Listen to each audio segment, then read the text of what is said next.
ఇప్పుడు వెస్ట్ బెంగాల్లో ఉన్న ముస్లిమ్స్కి కూడా ఈమె ఎట్లా ఎట్లా అంటే ఈమె కంట్రోల్లో ఉంచుకుందామని అనుకున్నది. కాకపోతే ముస్లింలకు కూడా అర్థమైపోయింది ఏంటంటే మమతా బెనర్జీ చెప్పిన స్టేట్మెంట్స్ అన్ని ఫాల్స్ అని. ఆమె ఏం చెప్పింది, ఇన్ కేస్ బెంగాల్లో బీజేపీ గవర్నమెంట్ ఫామ్ చేస్తే ముస్లిమ్స్ అందరినీ బంగ్లాదేశ్కి కానీ పాకిస్తాన్కి పంపించేస్తుంది, సో వాళ్ళని రానియకండి అని చెప్తుంది. కానీ ముస్లిమ్స్ కూడా ఈసారి మెచ్యూర్గా ఆలోచించి వాళ్ళు కూడా అన్ని తెలుసుకున్న తర్వాత అంటున్న మాటలు ఏంటి అంటే బీజేపీ ఇప్పటికీ దేశం మొత్తంలో 20 ప్లేసెస్లో రూలింగ్ చేస్తుంది. ఆ 20 ప్లేసెస్లో మరి ఉన్న ముస్లిమ్స్ని ఎందుకు పంపించలేదు? సో మమతా బెనర్జీ తన సీటు కోసం ఎంత వాడుకుంటుంది ముస్లిమ్స్ అనేది కూడా ఇప్పుడు గ్రహించిండ్రు. ఈసారి మమతా బెనర్జీ ఏదైతే ప్లాన్ చేసుకుంటుందో 110% ఫెయిల్ అయ్యే చాయిసెస్ గట్టిగా కనిపిస్తున్నాయి.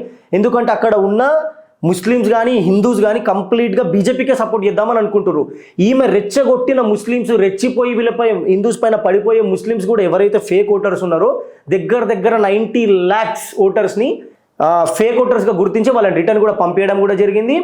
ఎస్ఐఆర్ ఎప్పుడైతే గవర్నమెంట్ తీసుకొచ్చిందో అది రావడం వల్ల బంగ్లాదేశ్ నుంచి వెళ్ళి చొరబాటుదారులైన ముస్లిమ్స్ అందరూ రిటర్న్ బంగ్లాదేశ్కి వెళ్ళిపోయారు. సో ఇప్పుడు ఒరిజినల్గా ఉన్న ఇండియన్ ముస్లిమ్స్ ఎవరైతే ఉన్నారో వాళ్ళు కూడా మమతా బెనర్జీకి యాంటీగానే అయిపోయిండ్రే అని అనుకోవచ్చు. ఎందుకంటే ఈమె చేసిన కథలు అట్లాగా ఉన్నాయి.